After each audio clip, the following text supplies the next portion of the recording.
Bonjour à tous. C'est vraiment une joie d'être avec nous. Comme j'ai dit tout à l'heure, on n'a pas le privilège tous les dimanches d'être là. On est parfois étréchis pour aider une église là-bas ou à Champigny, encore une autre église qui nous réclame pour un dimanche par mois en moyenne. Mais à chaque fois, c'est une joie d'être là et de se retrouver entre frères et sœurs en Christ. Merci pour cette belle introduction et merci pour les témoignages que vous avez donnés aussi. Hein. C'est vrai que c'est pas toujours facile de se lever en public comme ça et dire un mot, mais c'est vraiment à l'honneur de Dieu et c'est appréciable. Hein. Merci beaucoup pour cela. Vous savez, depuis un moment, pratiquement toute l'année, on a parlé de notre si grand salut. Et j'ai terminé avec ce thème-là. Enfin, terminé, c'est une façon de dire parce que c'est tellement vaste le sujet de notre salut qu'on aurait pu encore continuer pendant longtemps. Mais je voulais aborder un autre thème avec vous. Ce sera pas aussi long. Hein. On va pas passer toute une année à aborder ce thème de Dieu, l'argent et moi. D'accord?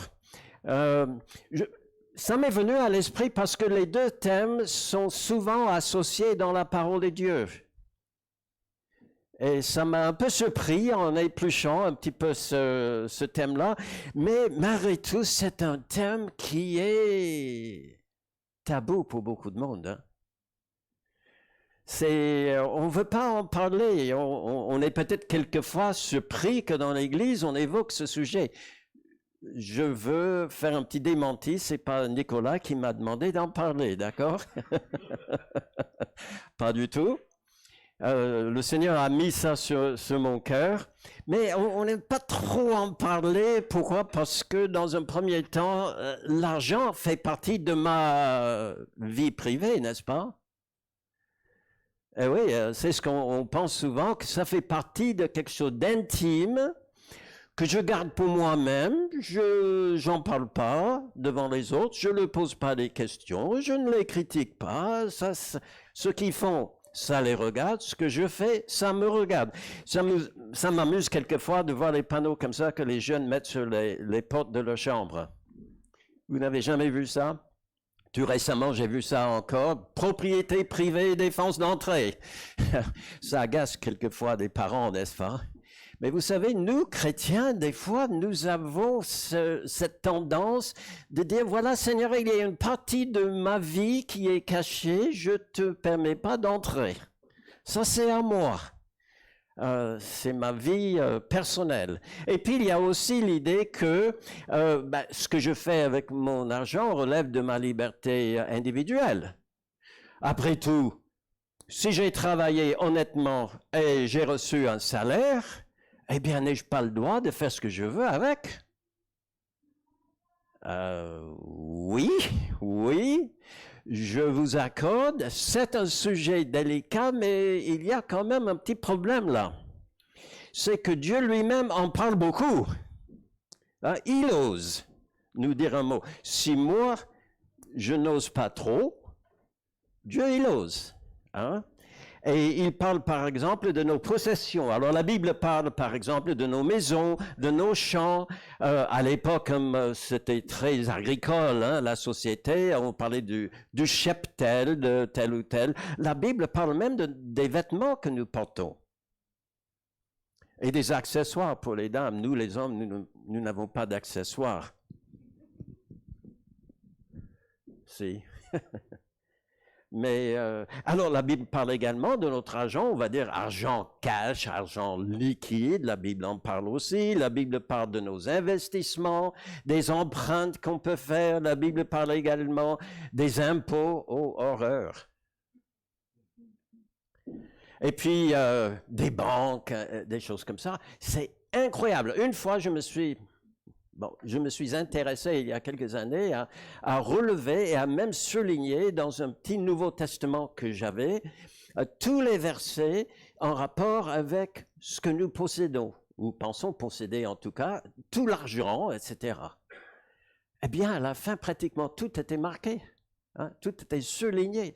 J'étais surpris de voir. Alors, je me dis que si c'est important pour Dieu et qu'il ose aborder un sujet qui, pour nous, est quelquefois très délicat, qu'est-ce que moi, je dois en penser? Hein? Est-ce que je ne dois pas considérer aussi que c'est important pour moi?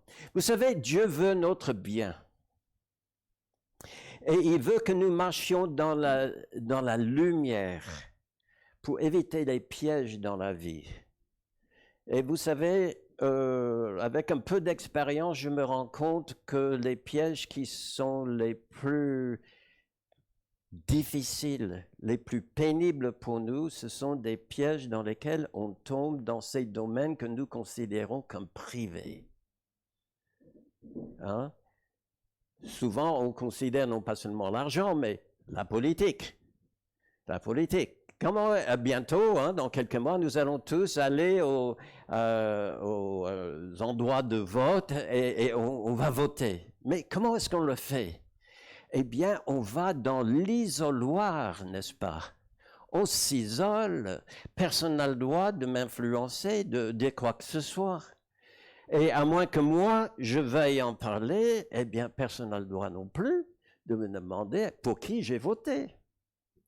C'est parfois la même chose par rapport aux finances, bien sûr, par rapport aux fréquentations. Ah ben, je peux fréquenter qui je veux, non? Et oui, mais il faut admettre que des fois, quand on fait fausse route et qu'on tombe dans un piège dans ces domaines comme ça, dans notre vie, ça fait énormément de mal. Alors, j'ose en parler, oui. Mais en même temps, je suis à l'aise parce que Dieu, il en parle. Et aussi parce que je n'ai pas d'objectif intéressé, privé, personnel, caché. Hein? Je vous rappelle que je m'appelle Richard. Je n'ai besoin de rien. Et aussi que je ne m'appelle pas Judas. D'accord? Ça existe quelquefois. Hein? Mais bon, moi, j'ai aucun intérêt personnel. Je n'irai pas vous demander de faire quoi que ce soit avec votre argent. Je ne vous mettrai pas la pression si Dieu lui-même, il en parle. Maintenant, si dans sa parole, il aborde certains aspects de ce domaine dans notre vie, ben c'est à nous-mêmes, c'est moi le premier qui dois écouter ce qu'il a à me dire. Et puis, j'ai vraiment la conviction à vous regarder semaine après semaine que je pense que la plupart d'entre nous, nous avons déjà compris l'essentiel, en tout cas, des principes bibliques par rapport à la gérance de ce que Dieu nous donne finalement. Hein? Quand je vous vois bien, en bonne santé et avec vos enfants, vous êtes bien habillés, etc. Je dis, mais mince alors. Ça m'est arrivé de même discuter, je ne vais pas dire avec qui, avec quelques-uns ici qui m'ont dit, oui, on a besoin de telle chose, j'ai un tel projet, mais j'attends voir. J'attends que Dieu me permette de le faire tranquillement. J'ai dit, ah ben alors là, ça c'est vraiment un esprit d'adulte, n'est-ce pas? De ne pas réclamer tout de suite tout ce que je veux. Et on est patient, on est prudent. C'est que vous avez compris déjà plein de bonnes choses. Et c'est très bien comme ça. Et je vous dis, c'est à l'honneur de Dieu. Donc je vous dis bravo. Je vous dis merci aussi pour lui, pour ce que vous faites déjà très bien. Et tout simplement, j'aimerais vous continuer à encourager à continuer à glorifier Dieu avec ce que vous faites avec votre argent. Tout simplement, n'est-ce pas? Alors, pour aborder ce thème de Dieu, mon argent et moi, je commence par où? Le début à la fin de la phrase. Ben, on va commencer par le début, on va commencer par Dieu. Ce matin, je pense qu'à l'arrivée, on va tous dire merci Seigneur. Comme vous l'avez déjà dit ce matin, hein, Dieu nous a enrichis avec une telle générosité qu'on a du mal à vraiment compter les bienfaits de Dieu. Et en lisant la parole de Dieu par rapport à lui et l'argent, par rapport aux richesses, je me suis rendu compte que lui, il est le plus grand créateur de richesses de l'univers. On parle de créer des richesses aujourd'hui. Nous ne créons rien, nous transformons. ce que Dieu a créé.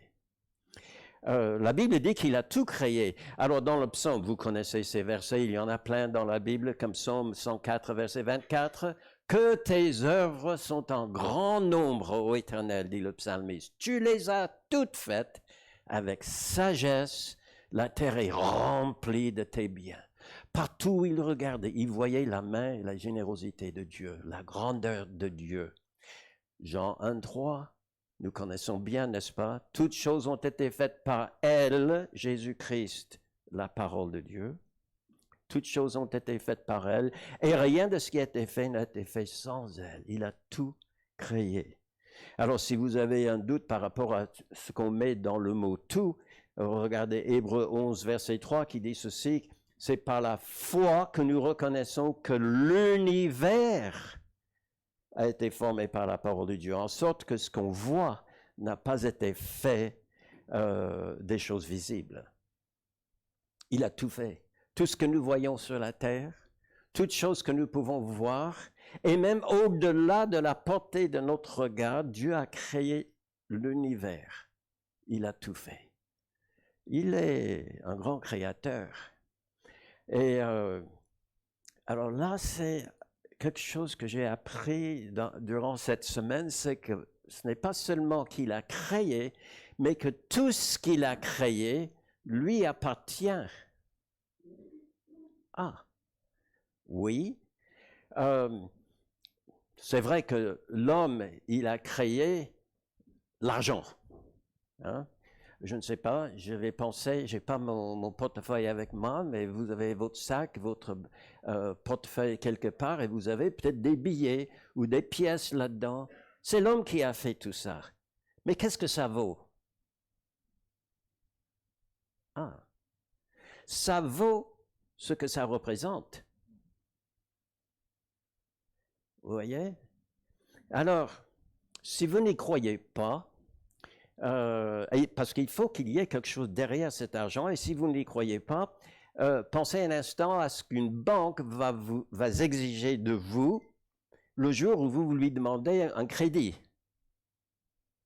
Ah, là, ça va être quelque chose de tangible. Hein? C'est peut-être votre maison. Je vais mettre ma maison en hypothèque. Ça va peut-être je ne sais pas, l'équipement de bureau, ordinateur ou autre équipement que j'ai. Il y en a qui ont de l'équipement agricole. Ça vaut des sommes incroyables, hein? Un tracteur de nos jours et tout ça.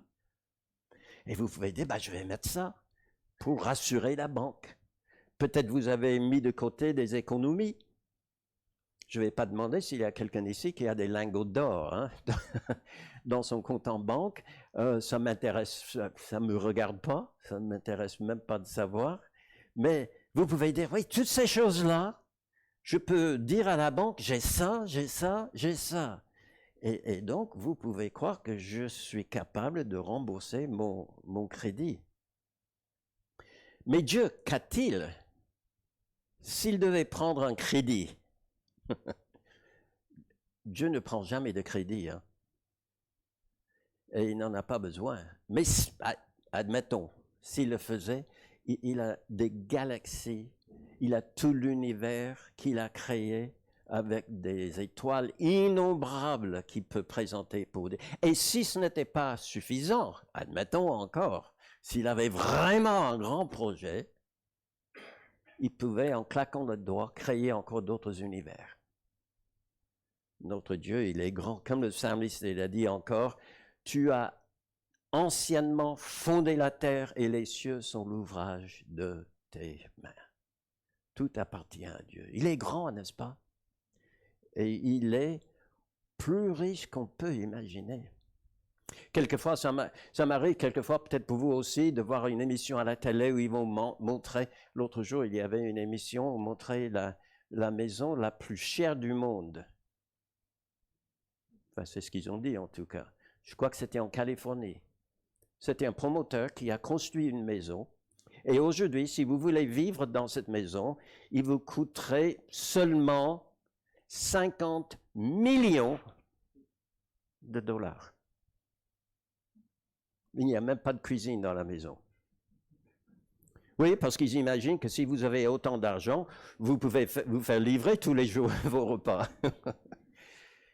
Oui, il y a des choses incroyables que l'homme il a faites. Mais Dieu, il a fait des cieux et la terre. Et puis tout lui appartient.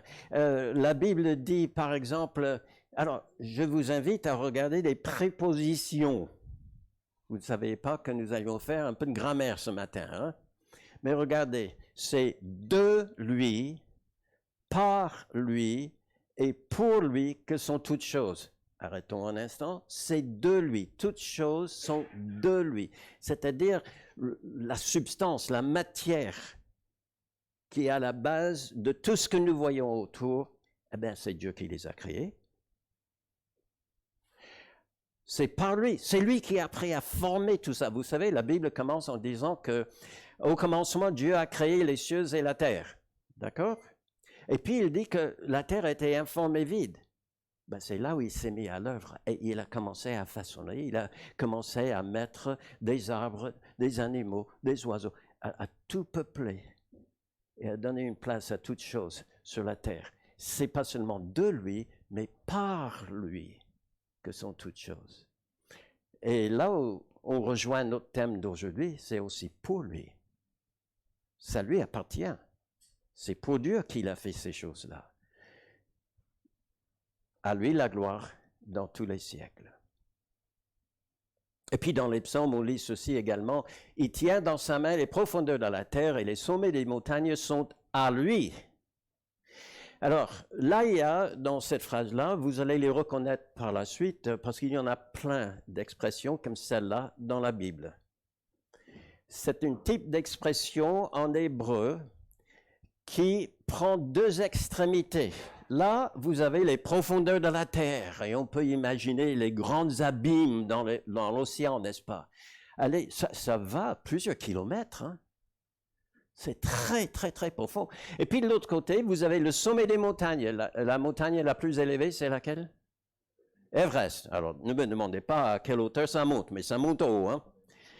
Alors, il parle d'un côté de ce qui est le plus profond qu'on peut imaginer, nous, hein, sur la surface de la Terre, et ce qui est le plus élevé sur les montagnes. Mais ce verset ne veut pas dire que le sommet d'Everest appartient à Dieu et la crevasse le plus profonde de la Terre appartient à Dieu. Ce type d'expression signifie qu'entre une extrémité et l'autre extrémité, tout appartient à Dieu. Je vous donne une autre illustration.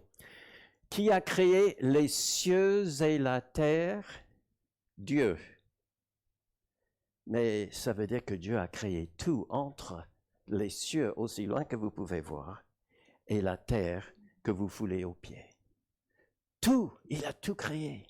Et tout lui appartient, voyez-vous?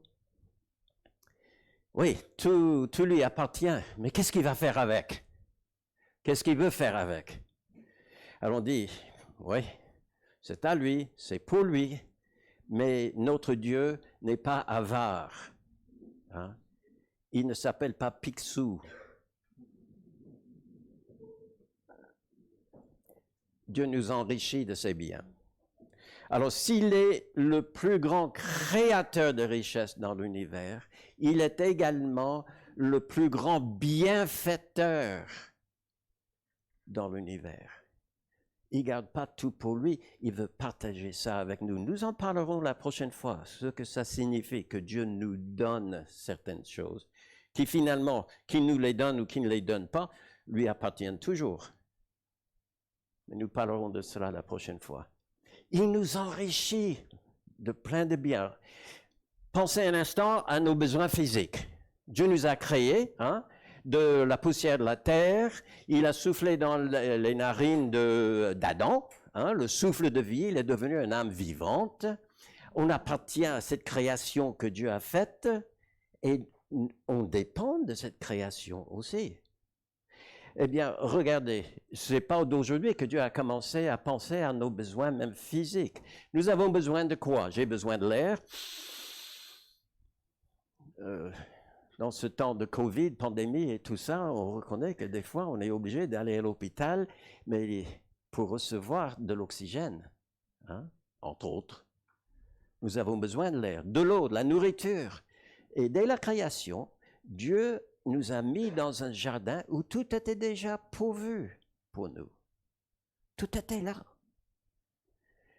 Nous lisons ceci dans le psaume chapitre 65, verset 10. Je pensais que tu allais citer ce verset tout à l'heure, frère. Mais nous lisons, tu visites la terre et tu lui donnes l'abondance. Tu la combles de richesse, cette terre. Le ruisseau, c'est une expression que j'aime bien. Le ruisseau de Dieu est plein d'eau. Vous vous souvenez de la description du jardin d'Éden dans la Bible? Il est dit que dans le jardin d'Éden, il y avait un fleuve et qui en sortant se divisait en 4 branches. Il y avait une abondance d'eau et Dieu fertilisait ainsi le jardin par cette eau qui passait là. Et là, c'était aussi pour l'homme qu'il a placé dans le jardin. Nous avons besoin aussi de nous déplacer sur la terre, rien que pour manger, aller travailler. Moi, je suis à la retraite. Je n'ai plus besoin de me déplacer beaucoup. Sinon, pour amener Benjamin à son travail, il y en a parmi nous qui se lèvent de bonne heure, hein, et puis qui font pas mal de kilomètres. On a besoin de faire cela. Et avec l'âge avançant, cette semaine, j'ai appris que j'ai un début de cataracte là. On m'a dit que c'est normal à mon âge. Mais vous savez que je suis content que même la nuit, ou quand il y a du brouillard, ou quand il est un peu couvert comme aujourd'hui, Dieu a quand même donné de la lumière. Il a fait le soleil pour éclairer le jour, et la lune et les étoiles pour éclairer la nuit, et ça m'arrange beaucoup quand je dois conduire. Hein? Et puis j'ai besoin également de repos. Peut-être c'est une question d'âge aussi. Plus en plus, j'ai besoin de repos. J'ai pas la même énergie. Je pense que c'est lié à mon métabolisme qui ralentit. Mais en tout cas, j'ai besoin de ce repos-là. Et alors, qu'est-ce que Dieu fait? Il éteint la plupart des lumières, enfin la plus grosse lumière, la nuit. Le soleil, bon, il l'éteint pas, hein, mais il fait tourner la terre pour que là, tout d'un coup, je suis dans l'obscurité, je dors mieux dans le noir. Il fait aussi souvent, sauf s'il y a une canicule, hein, mais ça c'est exceptionnel, il baisse la température. Il paraît qu'on s'endort plus facilement quand on est dans un peu de fraîcheur. J'aime bien me mettre dans un lit où je suis bien couvert, avec un bon pyjama. Et puis, quelquefois, je me suis dit, Richard, tu fais pas bien là, parce que si tu veux vraiment dormir, tu vas pas chercher le chaud. Mais Dieu a arrangé les choses pour une certaine durée de temps, tous les jours, il n'y a pas seulement obscurité, mais la température baisse. Et il a créé en chacun de nous une espèce d'horloge interne qui nous fait dormir. Il faut que j'étudie ça un petit peu. Comment ça se fait que l'homme, à un moment, il ne s'éteint pas, mais il se met en pause. Il dort. Et là, vous vous occupez plus de rien, mais vous récupérez quand même. Hein? Vous n'êtes pas en train de dépenser les calories que vous avez emmagasinées peut-être pendant votre souper, mais ça va servir à recharger vos batteries pour que le lendemain matin, vous puissiez partir normalement. Psaume 127, verset 2 dit cela, c'est un verset qui est parfois traduit différemment. Je vous donne une traduction là. En vain, vous vous levez de bon matin, vous vous couchez tard et vous mangez le pain de douleur. Ainsi, il donne le sommeil à son bien-aimé. Voyez? Alors, il y a d'autres traductions qui terminent en disant « Dieu fait autant pour nous pendant que nous dormons que ce que nous cherchons à faire quand nous sommes éveillés. » En tout cas, c'est un don de Dieu. C'est un don de Dieu de pouvoir dormir. Vous savez, Il y a des personnes qui ont du mal à dormir. Ne levez pas la main, hein. Mais il y a peut-être même parmi nous certaines personnes qui ont quelquefois des insomnies. Et le lendemain matin, c'est pas facile, hein. Dieu donne à ses bien-aimés le sommeil. Et puis, nous avons besoin de mieux organiser nos activités. Et alors Dieu a donné des luminaires, non pas seulement pour éclairer, mais comme il est dit dans la Bible, pour marquer les époques, les jours des années. Comme ça, nous savons qu'en cette saison de l'année, il faut, et vous avez remarqué ça, on commence à labourer la terre et à semer. Vous avez remarqué ça? Oui, nous savons, c'est comme ça. Et que dans quelques mois, nous saurons également, c'est l'époque dans l'année où il faut commencer à récolter, etc., etc. Mais c'est les époques, les jours, des années que Dieu nous fait apprécier. Nos besoins physiques, mais nous avons d'autres besoins également. Nous avons aussi des besoins sociaux. Hein? C'est pour cela que c'est si bien de venir ici, et pas seulement quand il y a une collation à la fin, hein? Mais on est vraiment content, enfin nous sommes contents, et je vois par vos visages, derrière les masques, que vous êtes contents d'être là aussi. Et ça fait du bien d'avoir du monde, de connaître des frères, des sœurs en Christ, d'avoir un vis-à-vis. Et dans le jardin d'Éden, c'est intéressant. C'est pas Adam qui a dû dire un mot à Dieu par rapport à ça. Seigneur, tu sais que ce serait mieux si j'avais quelqu'un. C'est Dieu qui l'a remarqué. Et c'est lui qui a fait venir sur Adam un profond sommeil. Et comme nous lisons dans Genèse 2, 22, il a formé une femme de la côte qu'il avait prise de l'homme. Et il l'amena vers l'homme. Parce que Dieu était soucieux de ce besoin que nous avons les uns et les autres.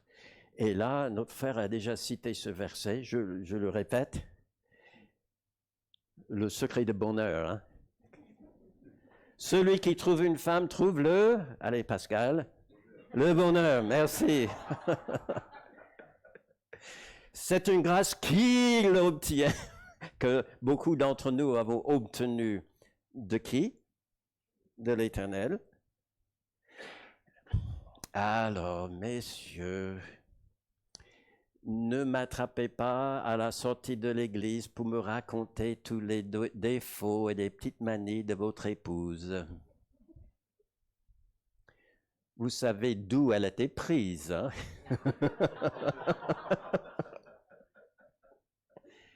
Mais c'est une grâce que Dieu nous donne. Je bénis le Seigneur pour mon épouse aussi. Vous savez, elle est souvent pour moi un encouragement dans ma marche avec le Seigneur. Quand je vois comment elle fait, je dis, mais mince alors, elle est loin devant moi hein, dans les qualités spirituelles qu'elle possède. Je dis, merci Seigneur. Et puis elle m'ouvre des perspectives auxquelles j'aurais même pas pensé. Et c'est une bénédiction de trouver une femme. C'est une des grâces, un des biens. Vous savez, ça c'est bon à reconnaître aussi. Messieurs, votre épouse ne vous appartient pas. Mesdames, votre époux ne vous appartient pas non plus. Nous faisons partie de la création de Dieu et en premier lieu, nous appartenons à lui. Mais il nous donne cette joie dans sa grandeur, dans sa largesse, eh bien, il nous enrichit aussi par une épouse. Et il savait que nous avions aussi des besoins intellectuels et d'agir, de faire du travail, d'être active. Combien l'oisiveté, c'est ça le mot? Oui, peut-être pesante. Quelquefois, par exemple, pendant la pandémie, quelques-uns se sont retrouvés dans l'incapacité d'aller au travail ou pour les enfants qui sont en haut, là, d'aller à l'école. Oh là là! C'est bon pour un moment, hein, les premiers jours. Merci Seigneur pour les vacances. Mais après ça, hein, après quelques temps, j'ai vu même à la télévision, nos enfants sont tous grands, mais j'ai vu les enfants témoigner à la télé. Qu'est-ce qu'on aimerait bien retourner à l'école? J'avais envie que les parents les enregistrent, hein. Parce que le jour allait venir, et c'était venu, où il fallait qu'ils retournent. Ah ben oui, ça fait du bien Alors, qu'est-ce qu'il a fait? Dieu a placé l'homme dans le jardin d'Éden pour, comme dit Genèse 2,15, cultiver ce jardin et garder le jardin. C'était déjà une activité. Il a fait à Adam la tâche de nommer les animaux. Il aurait pu le faire lui-même, mais il a demandé à Adam de le faire. Il lui a fait dominer aussi sur les poissons de la mer, sur les oiseaux du ciel, sur le bétail, sur toute la terre et sur les reptiles qui rampent sur la terre. Domination. Il a donné cette responsabilité-là. Ce serait bien, hein, une fois. J'ai envie de faire ça un jour, faire une série de messages sur l'écologie chrétienne. Là, ce serait à la base, non? Mais dans cette phrase-là, est-ce que vous voyez l'intrus? Alors, poisson de la mer, d'accord. Oiseaux du ciel, ok. Bétail, reptiles qui rampent sur la terre. Mais au milieu, il y a toute la terre. Ah oui, parce que Dieu nous donne la terre, hein, mes amis. Il lègue en quelque sorte la terre, mais c'est, pour ainsi dire, dans un état brut. Vous savez que lorsque Adam et Ève ont été chassés du jardin, c'est dommage, mais à cette époque-là, il n'y avait pas encore de maison. Hein. Il n'y avait pas d'ordinateur, il n'y avait pas... c'est Dieu. Adam, il a essayé de coudre quelque chose pour se couvrir. Et c'est Dieu qui a dit, laissez-moi faire. Et c'est lui qui a donné les vêtements. Oui, il nous donne beaucoup de richesses à notre disposition, mais c'est nous qui transformons ces richesses-là. C'est pas nous qui les créons, mais nous les transformons pour que ce soit utile pour nous. Merci Seigneur pour ces activités. Et puis, il savait que l'homme avait aussi un besoin spirituel. Alors, il nous a créés à l'image de Dieu. Et étant fait à l'image de Dieu, l'homme, à la différence de toutes les autres créatures dans la création, il cherche un idéal ou une personne qui dépasse l'univers. Vous connaissez cette expression? À l'infinité et au-delà. Non, les enfants, ils connaissent, hein? À l'infinité et au-delà, oui. C'est pourquoi est-ce que l'homme pense comme ça? Parce que Dieu a mis dans son cœur la pensée de l'éternité, de quelque chose d'infini, quelque chose qui est plus grand que ce que nous pouvons voir, appréhender et apprécier de nos yeux. Dieu n'a pas abandonné non plus l'homme quand il est devenu pécheur. Hein?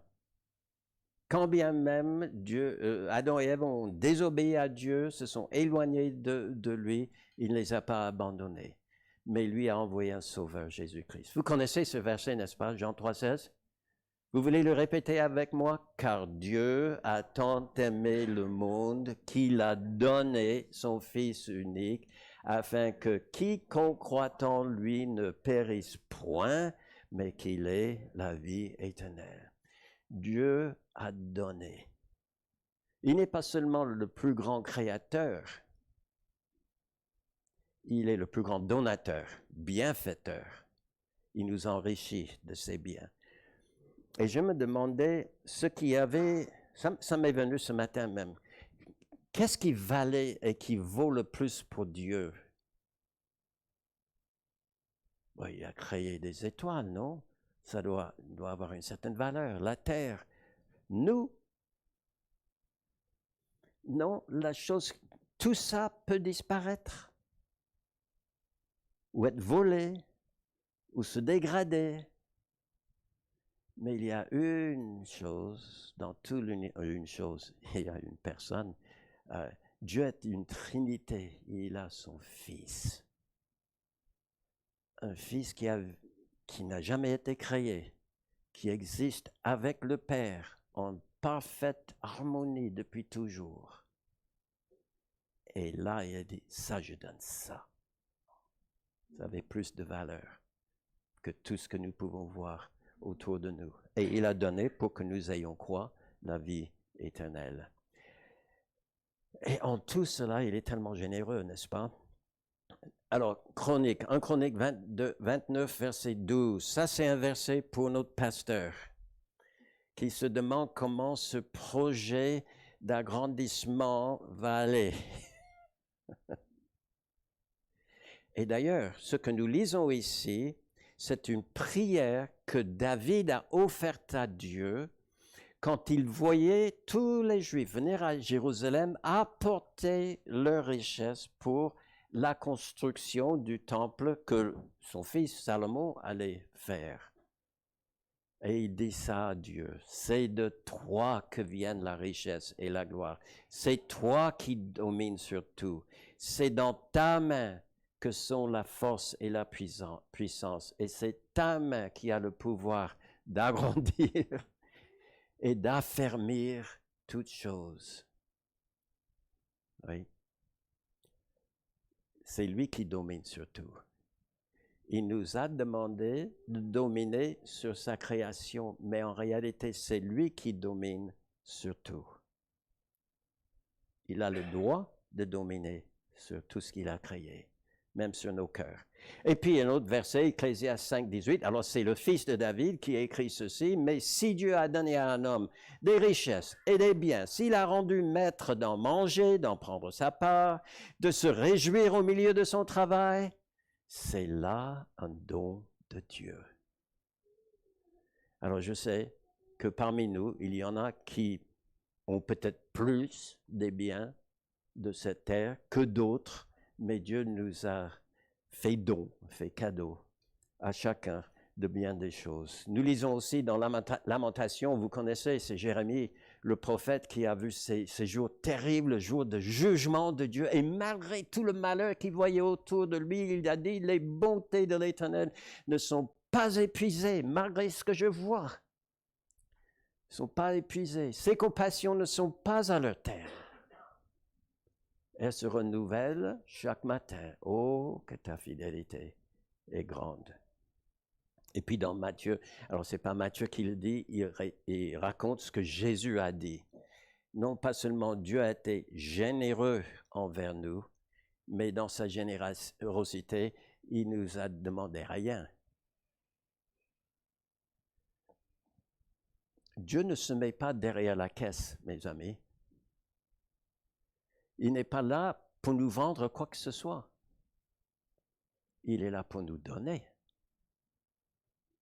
Et quand on parle de richesse, je me dis, Richard, tu t'appelles Richard, d'accord, mais tu n'es riche que dans la mesure que tu reçois de Dieu avec reconnaissance et contentement ce qu'il veut bien te donner. Ce qu'il veut bien te donner, c'est peut-être pas ce qu'il donne à un autre ou un autre, mais il te donne et il t'a donné gratuitement. Alors, comme il a fait ça pour nous, eh bien, nous pouvons aussi donner gratuitement. Alors, selon la Bible, Dieu a été riche à bien des égards envers nous. Il a été riche en bonté, patience et longanimité. Et là, je pense que tous nous pouvons dire un grand Amen. Il a été riche en gloire. Peut-être vous ne pensez pas en avoir. Vous avez plus que la moustique, hein? Plus que la fourmi. Il vous a donné de la gloire. Mais ça, c'est aussi la gloire à venir. Il a aussi été miséricordieux envers nous. Le mot miséricorde signifie que Dieu ne nous a pas donné tout ce que nous méritions. D'accord? Grâce signifie qu'il nous donne, en dehors de toute considération de mérite ou de retour de notre part.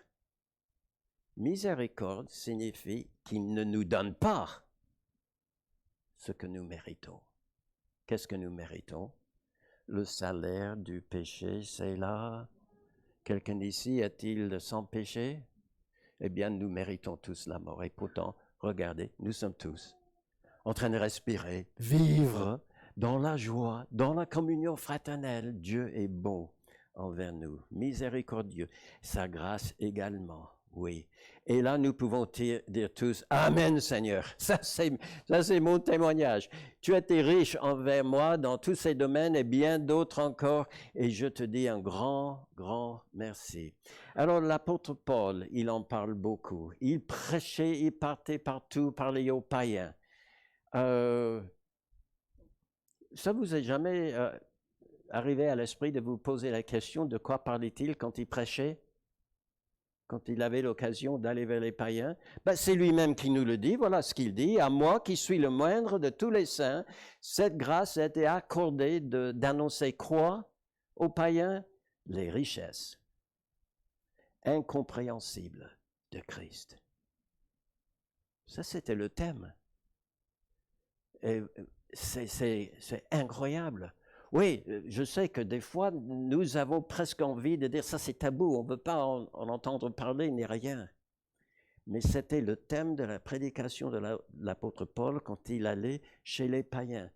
Le Créateur des cieux et la terre, mon Dieu, peut faire infiniment au-delà de ce que vos divinités à vous, que vous louez dans vos temples païens, peuvent faire. Il est tellement riche qu'on ne peut même pas le appréhender ou comprendre. Et si c'était la prédication de Paul, je n'ai pas honte de dire que nous aussi, dans notre Église et par notre évangélisation, nous voulons aussi partager avec les autres combien le Seigneur, il est bon, combien il est un Dieu riche, combien il est un Dieu qui partage avec générosité sans rien demander en retour ses richesses. Alors quand j'ai regardé tout cela cette semaine, je me suis dit, à côté de cela, ma générosité à moi n'arrive même pas à la cheville de la génération du Seigneur, n'est-ce pas? Quand je regarde, par exemple, ce que je donne aux associations caritatives, vous savez, ce week-end, c'est un week-end un peu spécial ici en France par rapport à ça, et je regarde, je ne vais pas vous dire combien j'ai donné, hein, mais par rapport à la générosité de Dieu, où est-ce que je me situe? Et quand je vois il y a un gars qui se met en plein centre de Montreux. Je peux vous le présenter. Je sais que tous les jours, il sera à tel endroit. Il tient un petit gobelet en papier. Je ne sais pas s'il a shippé ça à McDo ou quelque chose comme ça. Mais en tout cas, il a sa petite tasse. Et des fois, je pense à ces versets dans la Bible qui m'exhortent à ne pas fermer mes entrailles devant la souffrance des autres.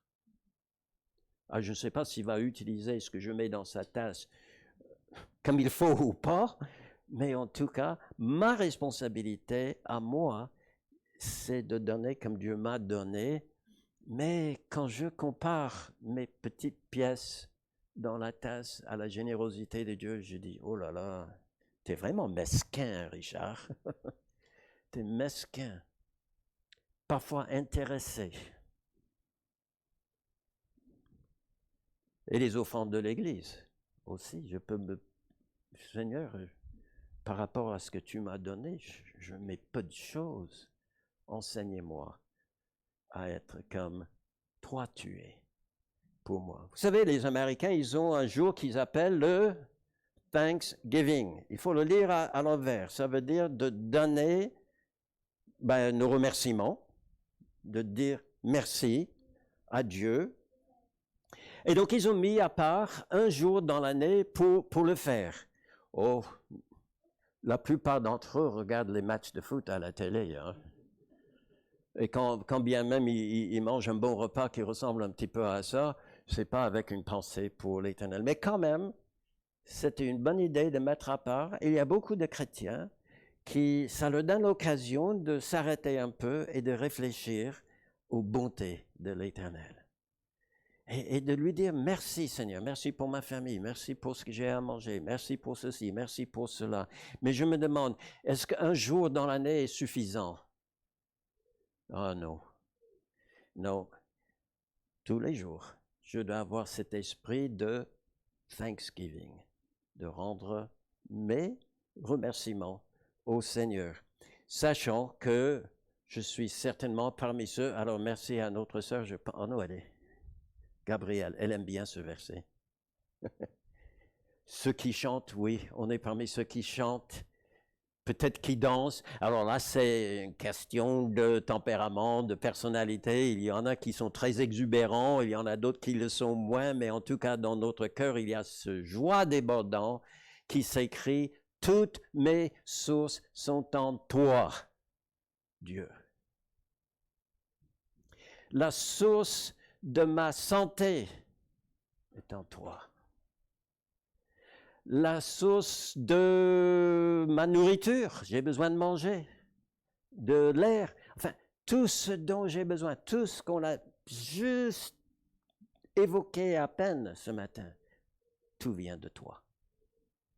Toutes mes sources sont en toi. Comme dit Jacques dans le Nouveau Testament, et avec ça, je m'arrête ce matin, toute grâce excellente et tout don parfait descend d'où? D'en haut. Qui est là-haut?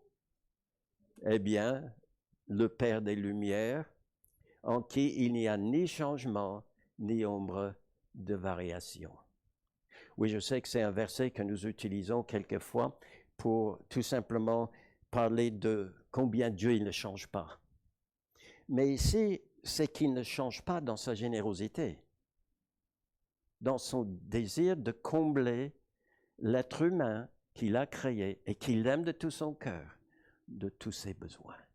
Que ce soit dans le domaine physique, que ce soit dans le domaine social, intellectuel, spirituel, dans tous les domaines de notre vie, Dieu veut nous combler. Chers amis, est-ce qu'il est votre Père? Hein? Il est votre Créateur. Est-il votre Père? Merci beaucoup pour vos témoignages tout à l'heure. Mais si vous êtes là ce matin et vous vous dites, je ne suis pas sûr que je peux l'appeler encore Père, eh bien, aujourd'hui, vous pouvez tourner vers lui en Jésus-Christ et dire, Seigneur, je te reconnais pour mon Dieu et mon Père.